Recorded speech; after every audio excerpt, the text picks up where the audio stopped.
Marot Michel, Martin Tess, oui, Ménager. Nous sommes confrontés à un séisme.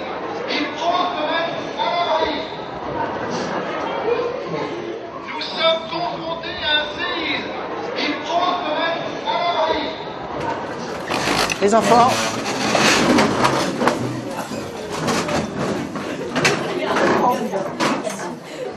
Vous n'oubliez pas de protéger vos têtes. On se prépare à l'évacuation. C'est par cette porte que ça se passe. Les deux assistants de sécurité. Les deux assistants de sécurité qui ouvrent la marche, s'il vous plaît. Je suis devenue assistant de sécurité il y a 3 ans, en 6e.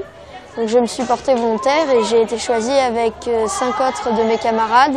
Donc nous avons ensuite suivi une formation avec un pompier qui nous a parlé des risques majeurs. Donc en l'occurrence le risque sismique, le risque toxique et le risque incendie.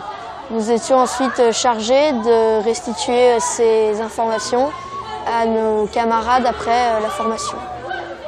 L'idée de former des assistants sécurité, des élèves à la citoyenneté est venue du fait des questions des professeurs lors de l'information préventive au comportement qui sauve.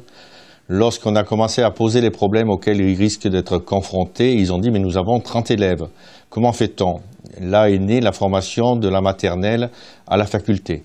Pour les tout petits, c'est avoir vu les gestes. Pour les un peu plus grands, c'est avoir fait, avoir compris, avoir restitué les gestes. Et au niveau des collèges et lycées, ce sont les assistants sécurité. La formation, en général, s'adresse aussi bien aux adultes qu'aux enfants. Elle est atypique au niveau national, européen et au-delà. Les Japonais sont venus voir ce que nous faisions. C'est important ici à Nice d'avoir des assistants de sécurité parce que nous sommes sur une zone de faille sismique entre la plaque africaine et la plaque européenne. Pendant un exercice d'évacuation, mon rôle est d'assister le professeur dans ses tâches. Donc je dois aider la classe, la tenir calme. Si le professeur est blessé par une chute d'objet, un des assistants de sécurité doit se désigner pour le remplacer et l'aider. Et donc nous devons maintenir la classe en rang, en file indienne. 2 assistants de sécurité devant, 2 au milieu et 2 derrière pour évacuer le bâtiment.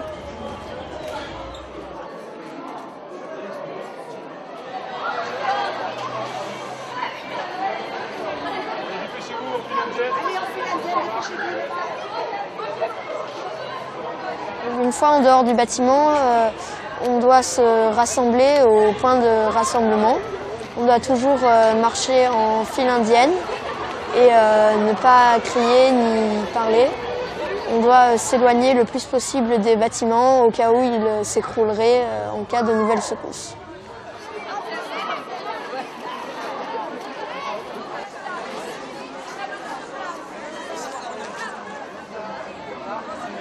Si un de mes amis sort un téléphone portable pour appeler ses parents, je dois lui dire qu'il ne faut pas le faire parce que les gens qui appellent avec leurs parents saturent les lignes et les réseaux et ça ralentit l'efficacité des secours qui ne peuvent plus communiquer entre eux.